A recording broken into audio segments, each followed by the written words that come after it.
Will Robinson here from Robinson's Auto, toolsandtime.com. Welcome. Got this 98 Volkswagen Jetta TDI, the same car we took care of the ground issue and the taillights. It's working great. However, there's a couple more issues that the guy had on the list that he would like me to take care of if I had some time. His main concern were the taillights, but since we got that taken care of in a timely manner, we're going to take a look at another issue he's having. What he's experiencing is the door lock actuators. When he goes to lock his doors, the driver's side lock instantly, but yet the passenger side are lagging a lot. The driver's side front will drop, but the rear passenger door remains unlocked. And then the vacuum pump in the trunk remains running until it times out. For those of you who aren't familiar with these Volkswagens, a lot of them use a vacuum pump that's located in the trunk, and the door lock actuators are actually vacuum controlled. It's a pretty neat setup. One of German's better ideas, but it works. But in some cases, you're going to have issues, just like the electronic ones have issues. These ones have issues as well. I actually started looking at this problem already. I found the issue. I wasn't going to make a video on this, but I thought, you know what, maybe there's somebody out there that could use it. So before I fix it, I'm going to take you step by step of what I traced, see if I can recreate the issue, and take you step by step on how I found the problem, and before I fix it. Okay, first let me start by trying to recreate the issue. As you see, the two driver's side actuators dropped instantly. Front one's still hanging up. As you can see, I got the door panel off the back, but that one's still unlocked as well. And you can hear the vacuum pump in the trunk running. Let's go take a look at that. Okay, as you notice, I already had the panels removed back here. But right in here is the vacuum pump. It's actually encased in foam and just shoved and wedged back in there. But that's all there is to it. It just looks like something you'd have in your fish tank. So what I did from there, as part of my troubleshooting, I couldn't find a schematic on the tubing layout or the path it ran. So what I did, I traced this plastic tube and looked for cracks or breaks or anywhere it might have been pinched, because this stuff gets brittle over time. And as you can see, the white tube, it continues on and heads up to the front, to the driver's side doors, the left side doors. But you can see that T, it goes to a red tube, goes over to the right side of the vehicle, and then it has a plastic T there that's capped off on the one end and just continues going up as a white hose. I didn't find anything back here. I was thinking I might. There it goes, trying to lock again. Because there was a lot of stuff back here in the trunk.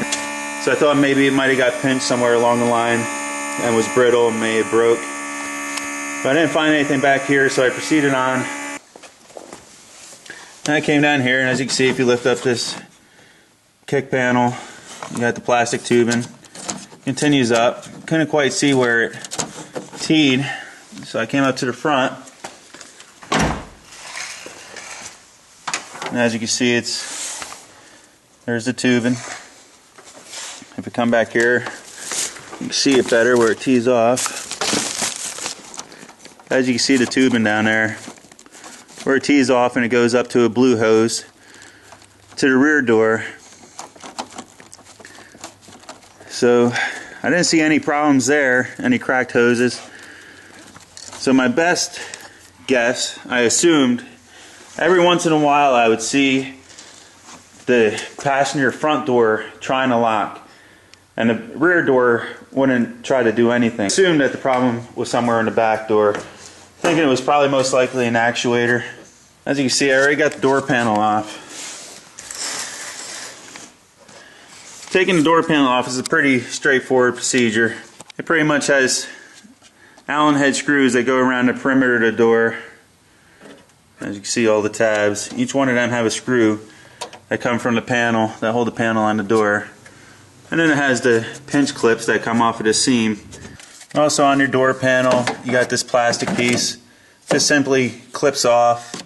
And then there's 2 screws that hold it to the door.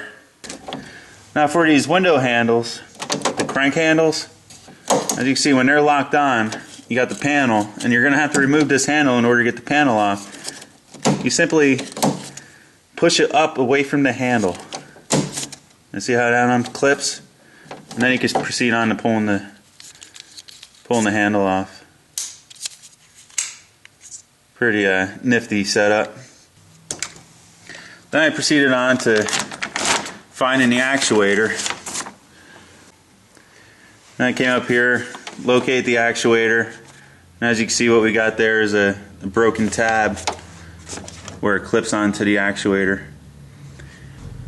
And as you can see it's a clip-on, so you simply just squeeze it and you pull it off and the plastic's broke.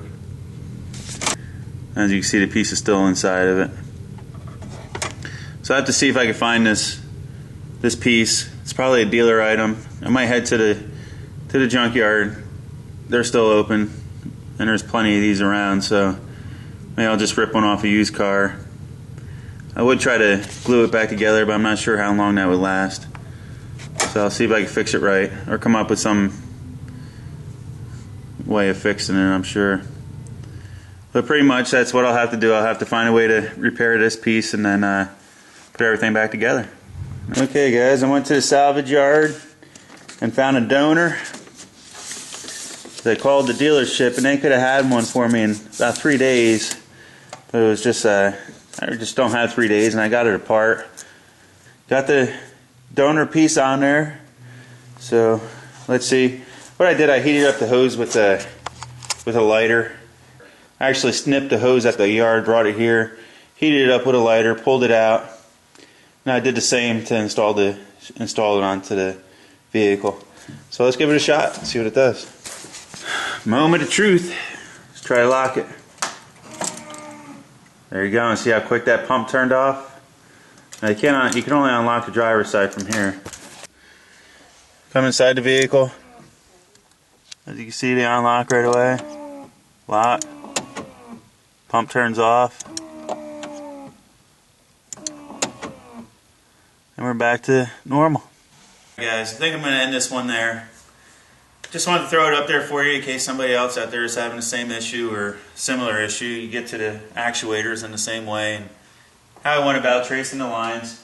Because I looked briefly and I couldn't find any schematics on how the routing of that tubing was and where the T's were located. And, you know, points that I would think that there might be an issue where it got brittle over time. And, you know, movement points where it could have been broken the door, you know, where it goes through the door jamb into the door, you know, where stuff moves a lot.